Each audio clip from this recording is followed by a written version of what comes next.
So, some of you have been asking me how we ensure fairness and consistency when marking your assignments.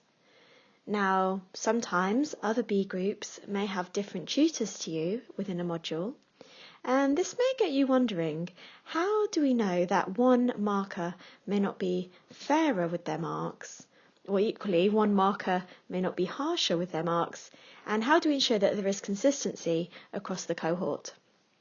Now, this is something that's really important to us here at University of Greenwich, as we want to ensure that all students have a fair and equal experience. So one thing that will happen once your essays are submitted is the tutors will usually arrange a moderation meeting. Now, what might happen beforehand is all of the tutors may agree to look at one anonymous submission, and then they will come up with some feedback and a rough grade. They will meet with the other tutors on that module and discuss the grade that they gave it, and this will allow for all the tutors to come to a benchmark, a kind of a baseline assessment, I guess, to ensure that they're all on the same page. Sometimes this won't happen with just one assignment.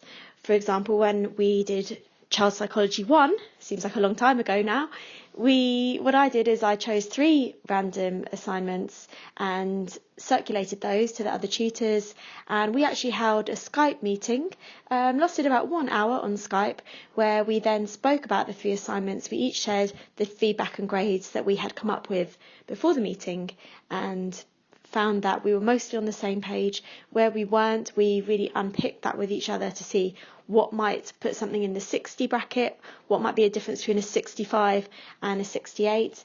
And obviously we use the grading criteria very closely that has been shared with you as well.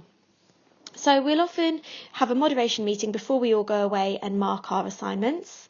And then what will normally happen once the assignments are marked, and this is why we have a 3-week turnaround, because it's not just about marking them, we need to ensure that moderation continues throughout the process. So the module lead will then be responsible for moderating, and it's normally 10% of the grades. Sometimes it may be more. Any fails will always be moderated to ensure that a fail was a fair grade for a submission. And equally, any very high grades, so if we see anything the high 70s or the 80s or even the 90s, which as you know does happen, then the module lead will ensure that those are looked at as well to ensure that they weren't just an anomaly and it was a fair grade. Equally, any of the other tutors have access to the other groups as well. So even if you're not a module lead, if you're teaching on a module, you can still go in and look at the others. And quite often what you'll find we do is once we've marked assignments, we will email each other with some of the Turnitin submission IDs and say, can you just have a look at this one and check that you think this grade is fair.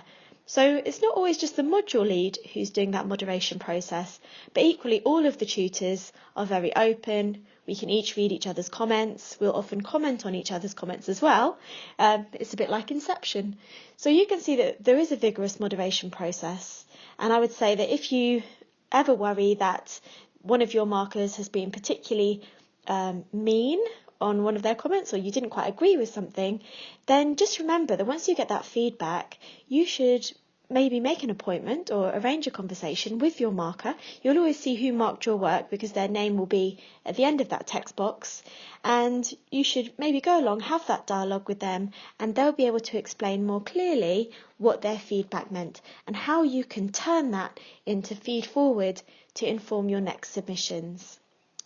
At the end of the day, we all just want you to do really well with your degree. We want to help support you. And if you ever have any questions about any of our feedback or any comments, please just get in touch. Good luck and happy writing.